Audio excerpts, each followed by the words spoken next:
All right. Thank you, Danny. Thank you all for joining us today. We appreciate it. I am Steve Grubbs. I'm the founder and CEO of VictoryXR, and we want to welcome you to what is a very special day, not only for us, but also for virtual reality and for education in the United States. And I'm going to introduce a couple of our team members here. So first of all, Renee, if you would stand up and give a little wave. Renee is our chancellor of VictoryXR Academy. And Renee is a curriculum specialist and a teacher by trade. So did we lose Renee on that seating? We might have. So Renee, oh, here she is. Okay, here's Renee. So Renee is our curriculum specialist. She is a teacher by trade. She worked for some of the largest curriculum companies in the world, including Pearson, ETS, College Board, and some others. Then she served on a school board in New Jersey, and because she wanted even more, she moved to Iowa and served on a school board in Iowa. So there are very few people in the United States or the world who understand education from as broad a view and a diverse a view as Renee Chancellor Gadella. So we're very thankful to have her. Thank you, Steve. Then we want to introduce to you our lead technologist. Our lead technologist is in the back of the room. He's apparently graduating today, or maybe handing out diplomas, I'm not sure. But this is Danny Coyle, and Danny has led the effort to develop the entire academy and campus. If you look around and you say, this is really a beautiful space, and I think you're going to say that as you see some of our other spaces. That was designed by Aaron. And Aaron, where are you? Well, Aaron's in the back of the room. Aaron Hagens is our lead designer, our interior designer. If you think about that, even in virtual reality, you need an interior designer, and he creates the spaces, but also more than just creating the spaces, he's got a great eye for design. So nice job, Aaron. Thank you for that. Couple of things. I'll let some ground rules here in just a few minutes, but before that, we want to start with a multimedia presentation. So Tyler Turner, our fabulous media specialist, put this together for us. And so I'm going to step out of the way and let Danny launch our multimedia presentation. Do not stand in the aisles, just fair warning.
All right.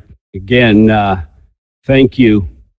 Thank you, Tyler, for putting that together, and the entire team. Chris Madsen, thank you for showing us how to do that. We appreciate it. So we have a couple of partners in the room today that I want to recognize.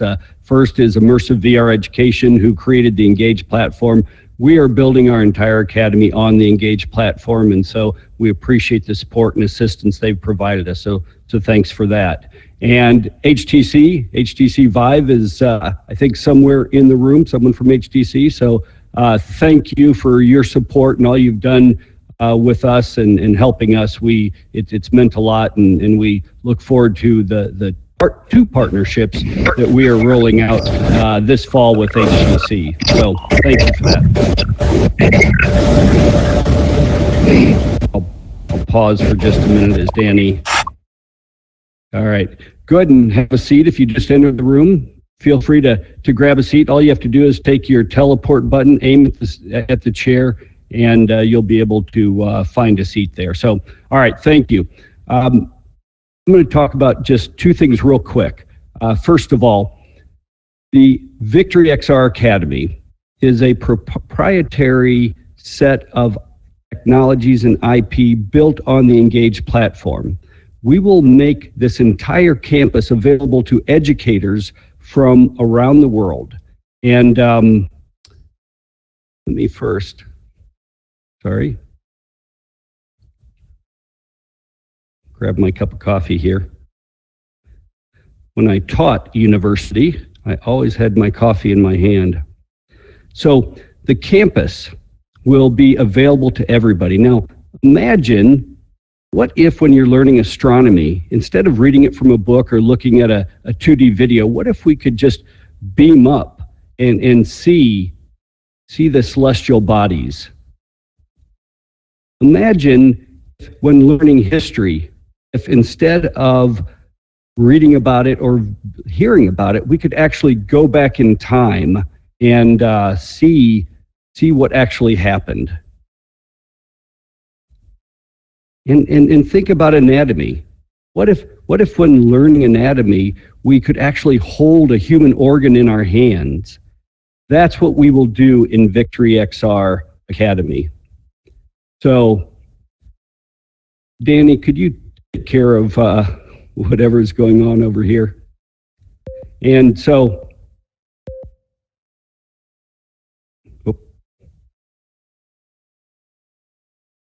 heading back down.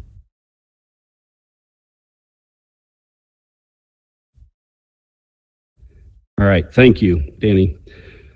So, you can advance to the next slide. In VictoryXR Academy, we'll be able to provide all of these activities, and we're going to show you how in just a few minutes. So, with that, I'd like everybody to get up, and let's go over to this door over here, and we are going to go to the Science Center. So everybody stand up and follow me.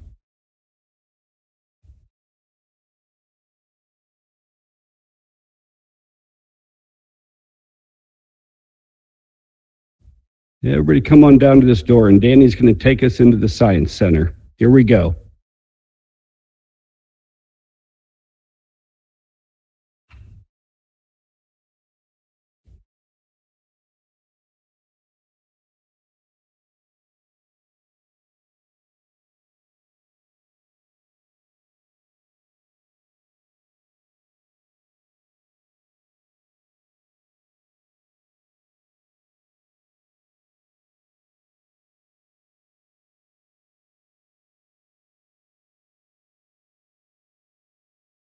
All right, everybody. Welcome to the VictoryXR Academy Science Center. A couple of ground rules today.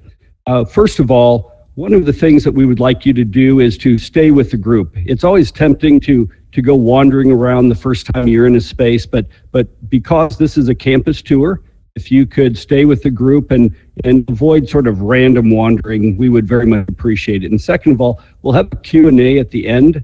And at the end, you'll just be able to raise your hand and ask any questions that you want. But now we're going to begin an interactive learning process. Let me introduce to you Wendy Martin.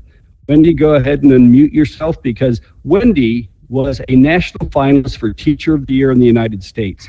She is a 20-year veteran of the classroom, considered to be the lead hologram teacher in virtual reality today in the world. And she's going to take about 3 minutes and talk a little bit about the human heart and what you can do in the academy with our spatial objects. Wendy, go ahead and take it away. Hey, thanks, Steve. As he said, my name is Wendy Martin, and for the past 21 years, I've been teaching both high school and college level biology and anatomy. And one of the struggles that we do have is the ability to allow students to all at the same time have the same hands-on experience and have the experience as I'm discussing the subject. And so what I want to show you today, and like Steve said, we're just going to do a little snippet of what would actually be a 45-minute lesson, but what I want to show you guys is the ability to give this not just a hands-on experience, but a very unique hands-on experience when teaching anatomy in the XR Academy. So if everybody just comes a little closer, you can see in front of us we have a human cadaver. The human body is made up of 11 systems. It has probably nearly 100 organs in it. We're just going to look at one of the organs today. And the organ that we're going to look at is the human heart. So what I want you guys to do, I'm going to give you a heart to look at. I would like for you to find a partner. It can just be the person next to you. It doesn't have to be somebody you know. And I'm going to give each pair a heart. And so, Danny, if you could help me out here just to make sure that each group gets a heart, just go ahead and here I will just kind of put some hearts out there, and you can find a partner. And while I'm passing them out, just take a minute, look at it, manipulate it around in your hand. The human heart, if you actually take your fist and put it up to your chest, the human heart is about the size of your fist. It tilts a little bit to the left. This little guy pumps about 65 times per minute and is pumping out about 5 liters of blood per minute. So it's a pretty impressive little organ. Mammalian hearts, whoops, let me get there. Mammalian hearts have 4 chambers. Each of those chambers are going to be separated by valves. Who else needs one? You guys need one. The right side of the heart is receiving deoxygenated blood. What other group needs one? Raise your hand if you guys don't have one. No, there you go. The right side of the heart is receiving deoxygenated blood from the body, and it will then pump that blood to the lungs. Everybody have one? It'll pump the blood to the lungs to pick up, over here, anybody? It'll pump that blood to the lungs, and then the oxygenated blood will re-enter on the left side of the heart. So the 2 sides of the heart are carrying very different types of blood, but the 4 chambers, the 2 atria, 2 top atria, and the 2 bottom ventricles are actually working in unison. What I want you to do now is I want you to, and if you're not familiar with how to do this, while you're holding onto your heart with your right hand, take your joystick and move it to the left or right, and you can increase or decrease the size of the heart. And one of the coolest things that we can do is not only give each student the ability to handle a human heart and to look at its form and function while I'm discussing it, but we can actually blow it up large enough. You might want to step away from another group, because you can blow this heart up so large that you can actually step inside of it. And that's what I want us to do. The bottom of the heart is called the apex. The top of the heart is called the base. The top of the heart is where you have the largest vessels in the body attached.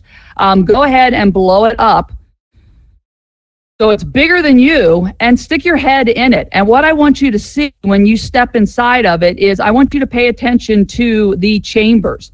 The 2 bottom chambers are the ventricles, and you can actually see these large finger-like muscles coming off of them. They help control the valves. The 2 upper chambers that you can see are the atria, and those are the receiving chambers. As you move the heart around, you can actually kind of stick your head into the vessels, and you can kind of see the direction the blood would be coming or going as it moved into a vessel. And so again, this is just a very small snippet of a larger lesson that we would have. If you guys could see yourself right now, it looks very interesting to look out and see all of these bodies walking in and out of these life-size hearts. But what we wanted to show you is how amazing it is that we can offer this ability to give students this very unique opportunity to handle these body organs and to actually transport themselves into the organs, something that we obviously cannot do in a typical classroom setting. Okay, we do have one more microbiology lesson. So what I want to do, you can make the hearts a little smaller, or you can just kind of let go of them. I'm going to come around. I know they're really cool. You can't take them with you. It's not a parting prize. But I'm going to go ahead and just get rid of them so that we can move on. You'll have to let go of it before I can recycle it for you. All right, thank you. Let me come around here. Ooh, whose heart is this? Just let go of it. All right. Thank you, Wendy.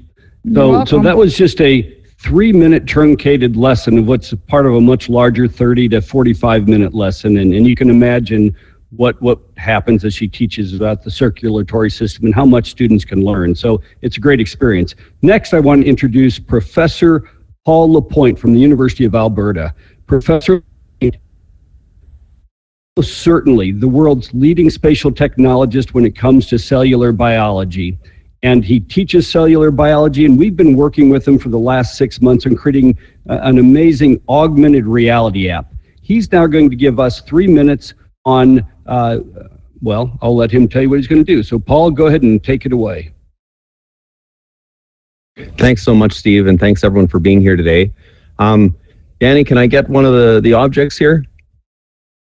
I think it's coming right up. So you got it. Wendy's a hard, thanks, Danny.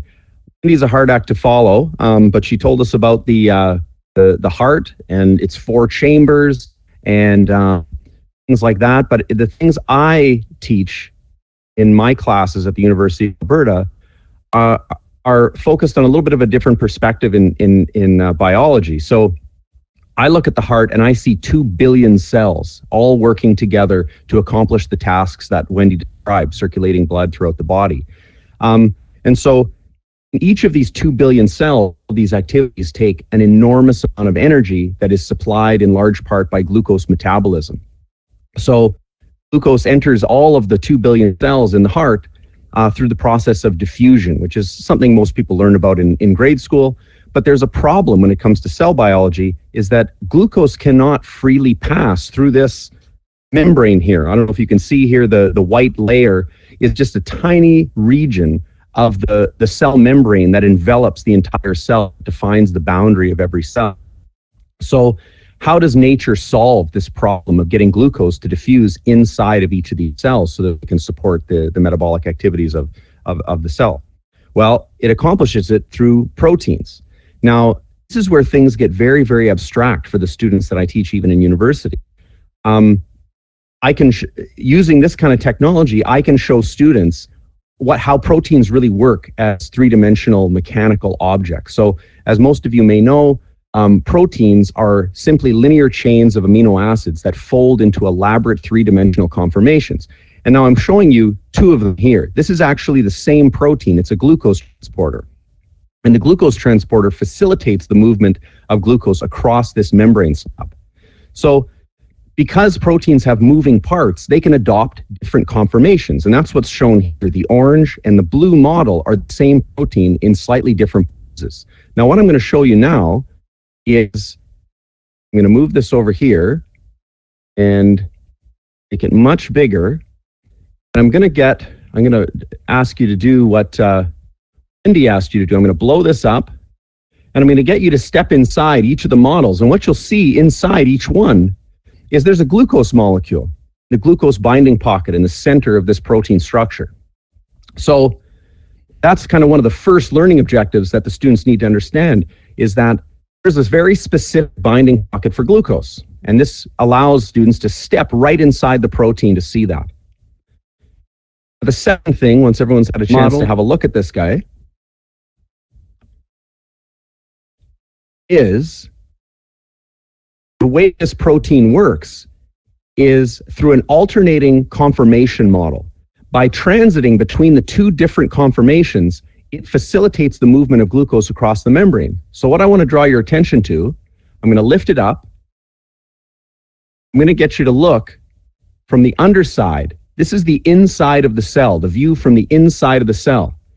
You should only be able to see the glucose molecule inside in one of those conformations. This is a great class, everybody engaged here. Now, I'm going to turn it over, and what you're going to see is that from the other side of the membrane,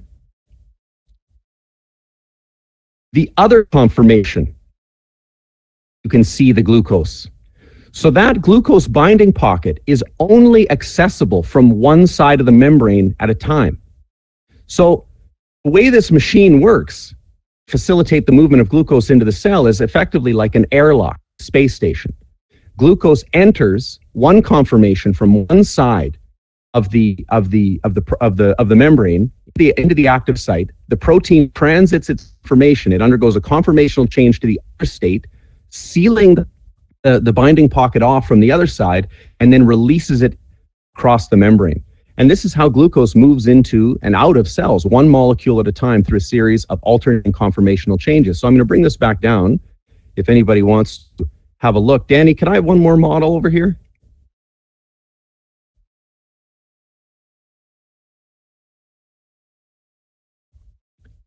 That can be done with this kind of technology. Turn this around. So what you see on the surface, this solid surface of the model, is a surface rendering of the actual structure. But what I can do with these models is I can break them apart, and I can move the shell, reveal what's inside. This is the polypeptide backbone of the protein. And what becomes evident looking at it in this way is that these are exact same protein. The only thing that's different that allows them to behave in a different way is the relative positions of the structural elements that make up the protein. These are all really difficult and abstract concepts for my students to understand when you just describe it in 2D slides. And this is really the incredible power of this VR tool, to let students effectively shrink themselves down to the molecular level and observe how this kind of cellular world functions in a mechanical, meaningful way. And so I'm extremely excited about what this technology can do for molecular medicine and discovery science. Steve, thanks very much for the time. Yeah, very nice, Paul. Thank you very much. This is, I have understood what we were building here for some time, but I never really appreciated the depth of the learning that students can gain from this at both the university level and the middle school and high school level. So these types of models will be available inside VictoryXR Academy, part of our lesson plans that we'll put together. And I'm going to talk a little bit more about that at the end. But we have to go to the Astronomy Center. So everybody, let's head to the door.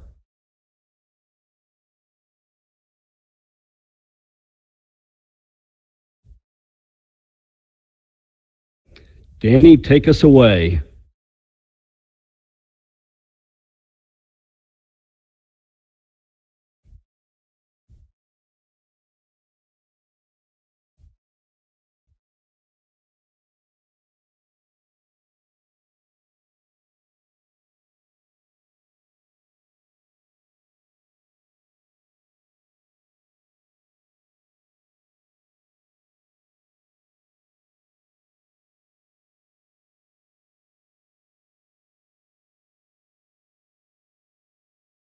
Hello, everyone. Hello. We'll just give everybody a second to file in. Go ahead and make your way here into the main chamber, or space yourselves out a little bit in the entranceway there. Welcome to the VictoryXR Academy Astronomy Center. This is our planetarium. And first and foremost, what I'd like to show you all is this little device here. This is what we affectionately call the star map. This is an interesting little interactable where if you take a look at the sky, take a look way up into the sky, I can actually take this ball and I can grab the sky and freely move it, which is perfect for astronomy lessons. I have the access to the entire night sky at my fingertips. And if you look here in this ball, this arrow will always point towards the North Star, Polaris. Now, in terms of teaching the relative locations of the constellations, I can hit this button here and show the different constellations. I can teach the class about these constellations, and then for a quiz, I can turn them back off. So those are the types of interactables that we can craft here in the Academy. Now, what I'm going to pull up here is one of our many 2D videos. We have over 100 of these in our library. So this is just a small snippet of one of them. So if you could turn your attention to any one of the 4 video screens, either here in the main chamber or in the entranceway, make sure everybody can see. I'll go ahead and start that brief video clip.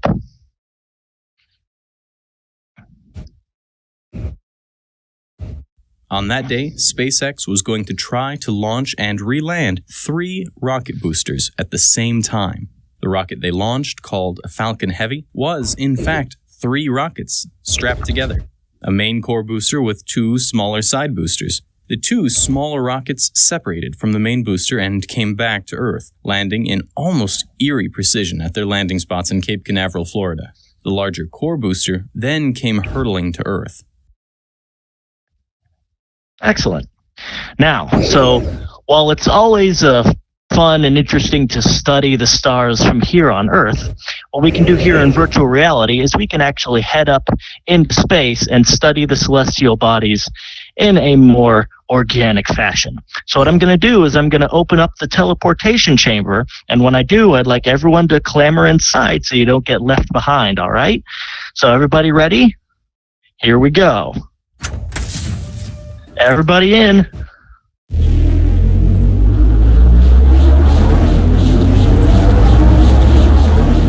5, 4, 3, 2, 1, engage.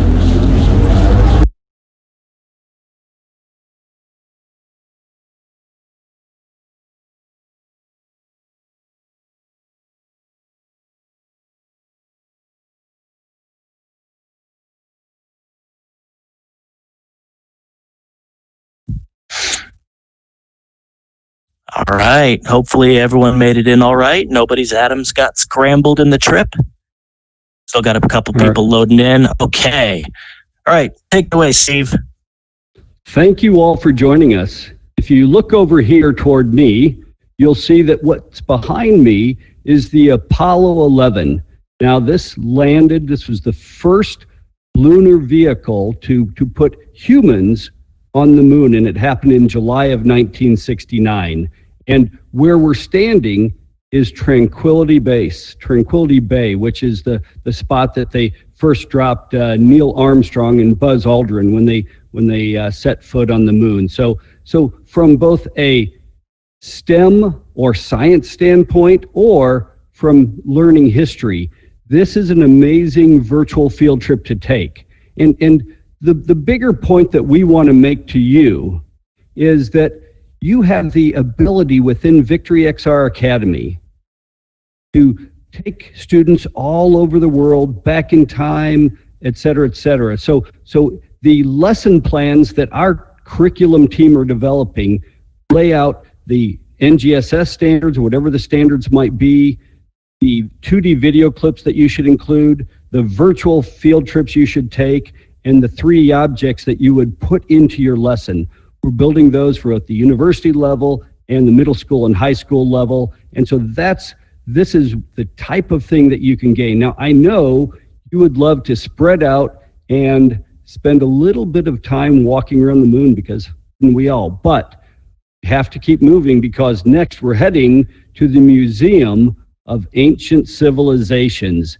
Danny, go ahead and take us away back to Earth and to the museum.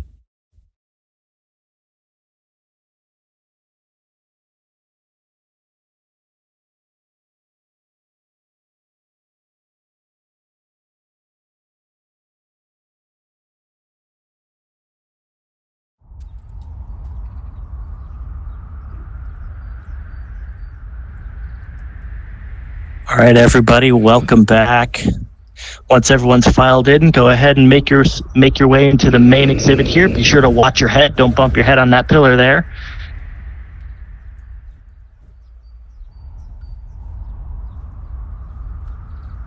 There we go, Amy. Okay. So, welcome to our ancient Egyptian exhibit. Steve, you may want to mute yourself there. Right. So we have 5 different ancient Egyptian artifacts here. If you point your controller at any one of the eye icons, you can pull up an information panel which comes with an accompanying audio clip. Don't worry about the audio. That audio is local to only you, so you won't be interrupting anyone else. Now, as you explore the exhibit, I want you to also keep in mind that this entire space with the rocks protruding from the walls, the dilapidated pillars, the ambient sound, the sand falling down, these are all pieces that you can use to craft your very own exhibits within this museum space to make learning all that more engaging and fun. So just take a few minutes to take a look around, absorb the atmosphere, and learn a little bit about these artifacts here. Actually, probably about 1 minute before we move on. All right, sounds good. As Danny said, this is a space where students can explore, and the main point being that within the academy that we're building, educators can create their own spaces like this if they so choose, using the objects that we provide. We have over 3,000 objects like this that will be in our library. Or you can come in and use the museums that we have already created for you. You have both of these options. So it gives a lot of opportunity for educators to create the most advanced museums, the most advanced learning spaces in the world. And the fact that students can spend a half hour roaming around a museum, clicking and learning about these amazing artifacts really provides a lot of learning. So with that, we are going to head to a very special space and do one of the coolest things you will ever do in your life. So please follow me this way. Okay. You're going to be going down the hall and to your right.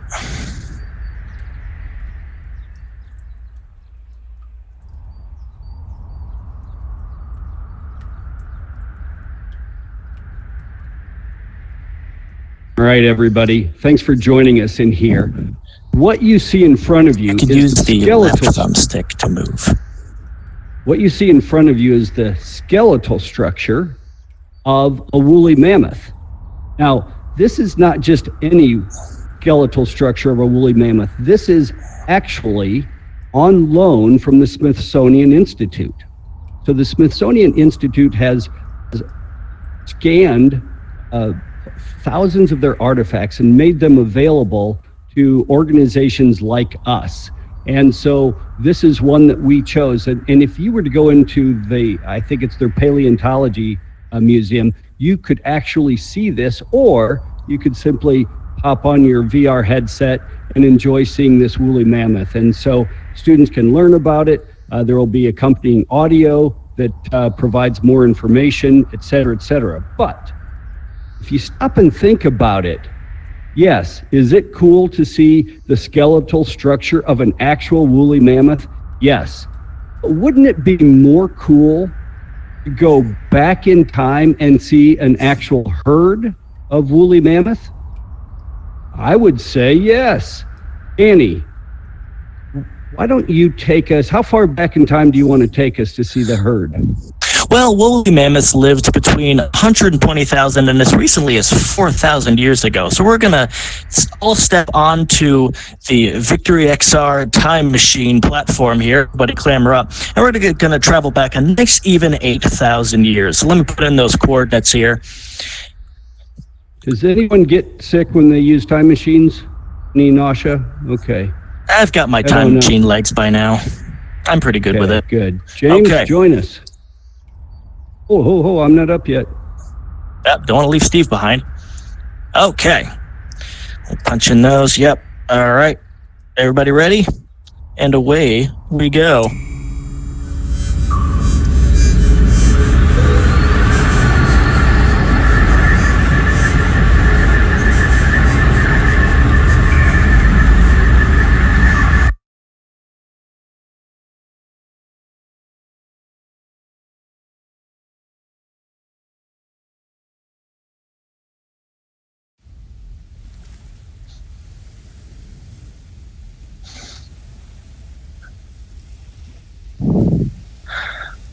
right.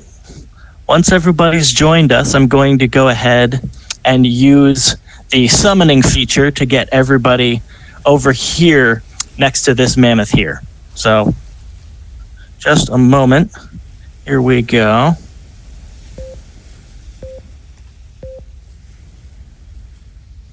There we go. Here's everybody. Oh, we got some stragglers. Over here, everybody. All right. So what I want you to do is take a good look at this mammoth here. We have access to a large number of different animated 3D assets at our disposal in our library. But what I really want to show here is that each one of these mammoths can be freely, individually manipulated.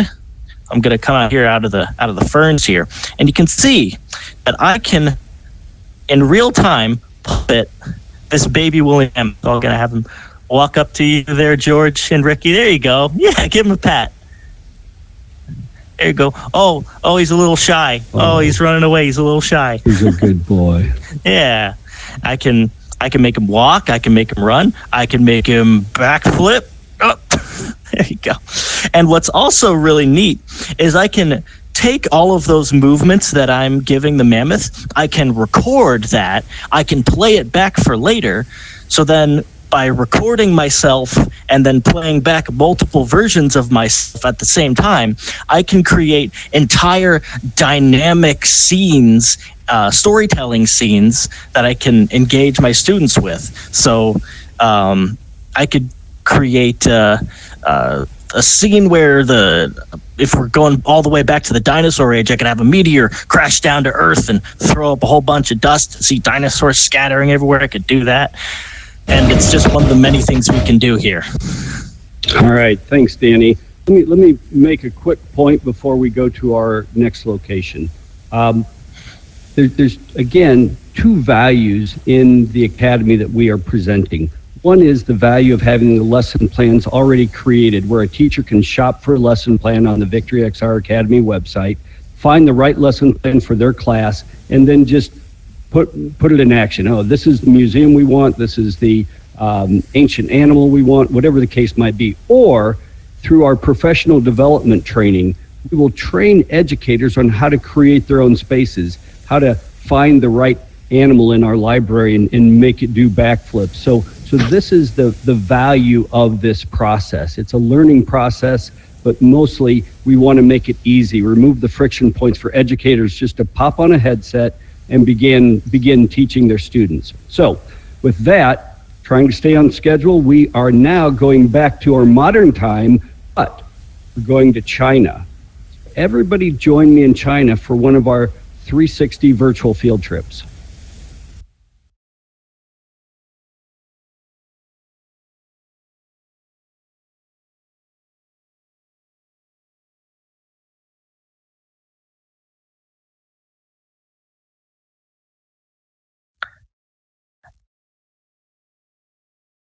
Now, as everybody joins in, make sure you spread out just a little bit. There you go. You can stand out there. Don't worry, you won't fall. And once everybody's situated. When we land in the virtual field trip, make sure you look around a little bit. Great Wall of China. But what were the constraints to actually getting this wall built? Well, first of all, one thing was time. It took a long time to build this entire wall. The second thing was labor. They didn't have big machines or different ways that were mechanized to build this wall. Instead, they had to rely on human labor. That was mostly soldiers in the Chinese army and convicts, people who had been convicted of crimes. And so they took the time to build it. They also had to have the resources. The wall is built out of stones and then later bricks. And the mortar, the locals say, was made out of vinegar, sticky rice, and soil and rock. And so they built all of this, but they had to get all of these rocks. And as you can see, there's rocks out here, but it takes a long time to get here. Finally, when you're covering 6,000 kilometers, you had to have local tribal leaders that bought it. Okay, very good. with that, we're going to head back to the auditorium and have a conversation now and get some feedback and answer some questions. So Danny, take us back to the auditorium.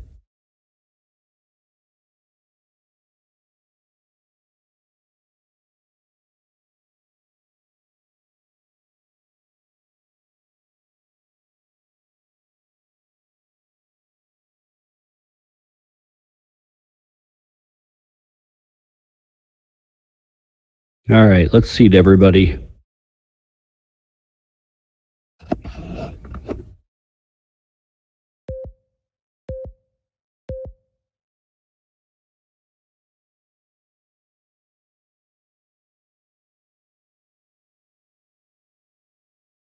All right, so Renee is joining me down front here, and we're going to open it up for questions. So Danny, how do you want to, why don't we have people raise their hands, and then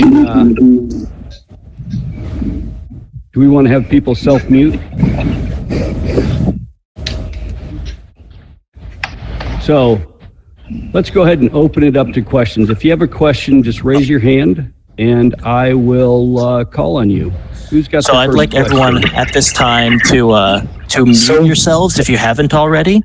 So you can open up your menu and then hit the mic icon on the right side menu there and make sure you're muted. And then when you're chosen, you can unmute yourself. So I was so confused to Excellent. talk. All right. So who's got the first question? All these educators in the room, I know there are going to be questions. So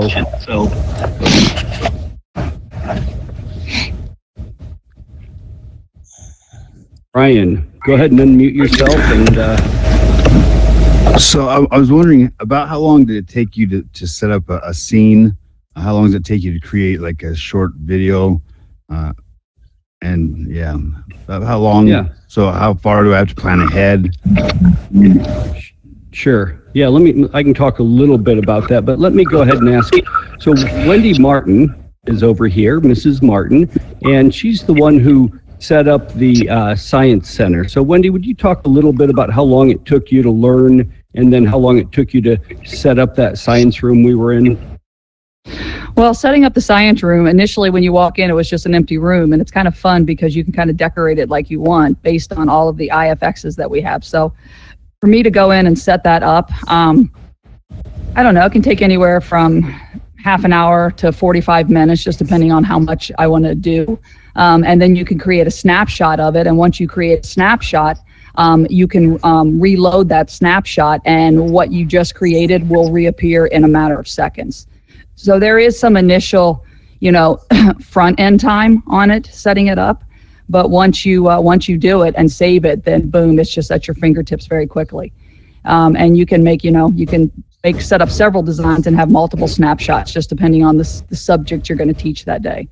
The videos that we showed, those were videos that were created by us actually a while ago, a couple years ago, and that's just a matter of, that's a video making process that can take anywhere from 20 minutes to an hour, depending on how many takes that you have to do. But the same thing, once we created the video and we have it in our library files, they are at our disposal in a matter of seconds. You can just pop them up. Stephen, you're next, but before we go there, I just want to talk a little bit about how this will roll out. So first of all, VictoryXR Academy will roll out somewhere around August 15th for the coming school year. Between now and August 15th, we have curriculum creators creating lesson plans that will go into our database.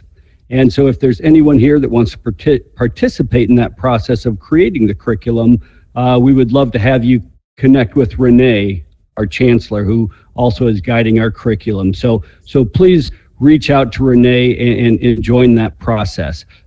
Each lesson plan will have recommended virtual field trips, 2D videos, objects, and a sequencing of the class. So those of you who are educators know that a good lesson plan needs to sequence the class. And so it will also have the standards that are connected to it. So we're going to make it easy on educators to learn how to teach in a new way.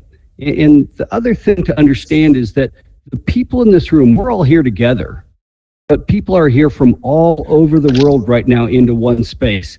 And this opens up new opportunities for master classes in addition to just having a class at a school or perhaps a homeschool parent who wants to use some of our existing teachers and classes that we will be rolling out. So, Stephen, one of the really the experts on all of this from immersive VR, go ahead. Oh, thank you, Steve, and thank you, everyone here. I definitely want to say that I have my Stephen hat on as a practitioner, as a educator.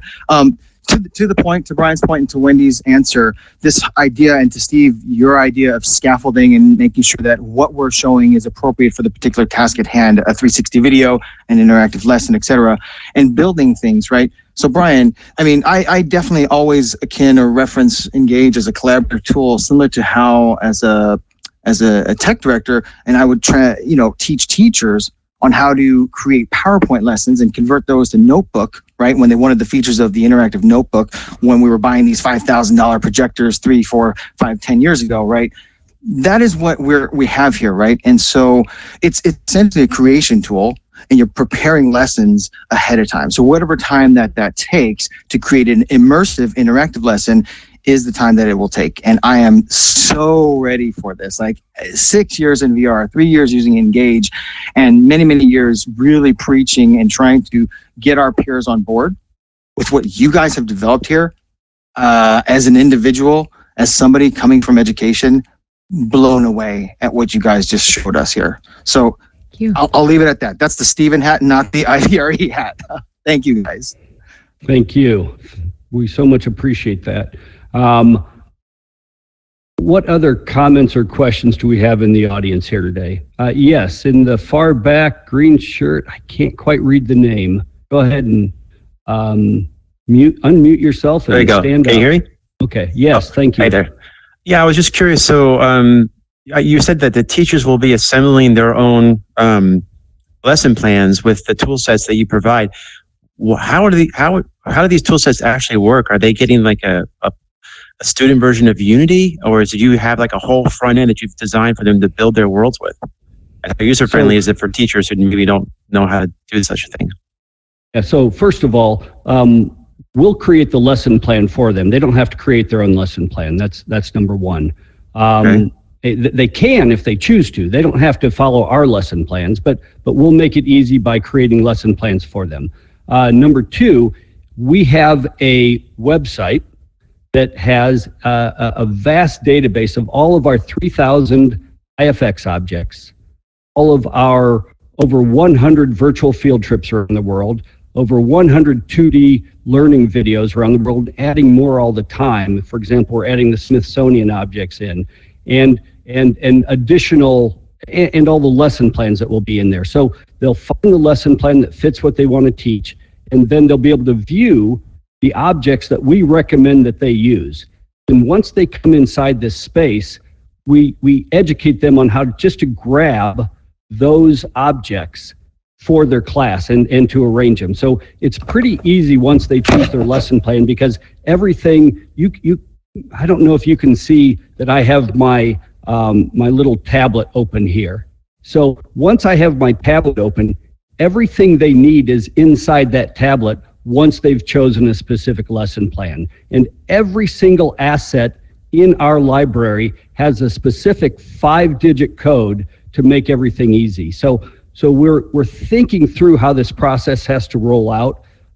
Even though we're on the Engage platform, we are not Engage. And our value is that we use this amazing platform. We try to remove the friction points by creating the lesson plans for educators and these rooms that you've been in and additional rooms that we're building. That's the value that we bring to the Engage platform. And if you think about it, we're like an app on top of the iPhone or the Android platform. And that's what we present to institutions and educators. So thank you for that question. Thank you. How much time do we have here? Looks like we have time for maybe 2 or 3 more questions. James? Can you hear me? Yes. Okay, I'm on. Thank you. So we create these rooms, or you create the rooms. Is there a sandbox that there's a place like someone mentioned Unity? Is there a place where we can actually have students create like a sandbox room through Unity to use on and Engage, or is that through the Engage platform that's a separate function? Danny, do you want to address that question? Well, so we want to make things as easy as possible for lesson plan creators. So we want to make things as removed from the Unity platform as we can do. So so the only platform you'll have to learn how to use is itself the Engage platform. And that's why we're creating all of these different spaces with all of these different layouts as essentially canvases on which lessons and environments can be forged. Perfect. So, thank you. Bottom line is it should be very easy for educators or students to use. Like anything else, when you first started driving a car, it took you a few weeks to get comfortable with how everything, where all the gears are and all the buttons and the steering wheel. But within 2 to 3 weeks, like now, I can move around this space. I can do things very easily, and that's what we want to do. But somebody has to build the roads. And once that's done, that's our job, is to build those roads. Then people can just take off and go on their own. And sorry, would you recommend the Pico headsets as the best, easiest headsets for a classroom? No, not necessarily. The Pico Neo 2 is a great headset. The Oculus Quest is a little bit challenging in the loading the content on, but we're hoping to resolve that very soon. The Vive Focus Plus, great. And actually, the reality is, if you want a graphically richer experience inside here, then you want a tethered headset like the Rift or the HP Reverb, or, for example, the Vive, the original Vive. Those will give you a richer graphic experience inside this whole room. Got it. Thank you. I have time for one more question, maybe. Do we have one more? Wants to jump in here? Renee, why don't you take us out? Give us some final comments that you might have. Sure. Thanks, Steve. I just want to thank everyone for coming today. We've been so excited getting ready to show you and share this with the world, because we truly think this is the future of education. We're all living in the digital age. Children, kids, teenagers, college-age students embrace technology. And so as educators, we need to do that. We need to meet them where they are. And so I'm very passionate about what we're working on here. All of the content, I can guarantee you, because it will all come through me, will be substantive content. It will get kids excited to learn. As a former teacher, this is really just the next step. This is that seismic shift we've all been talking about, taking us out of the traditional model of how we've been teaching for decades and decades to next level. So this, to supplement the traditional model, is really, I think you all would agree, an amazing way to learn. Great as a teacher, very rewarding, and the kids will really retain the information longer and remember these experiences because they're visceral. They're literally holding organs in their hands or seeing molecules or traveling to planets. And so I could go on forever. I know I'm out of time, but thank you for coming today. And you all have my email because you requested invitations. So please reach out with additional questions, or if I can provide you more information, I'd be happy to do so. Thank you. Thank you, Renee. Looking for institutions to work with us. And so thank you very much. We appreciate you coming. Danny, take us out. Bye, everybody. Thanks, everyone.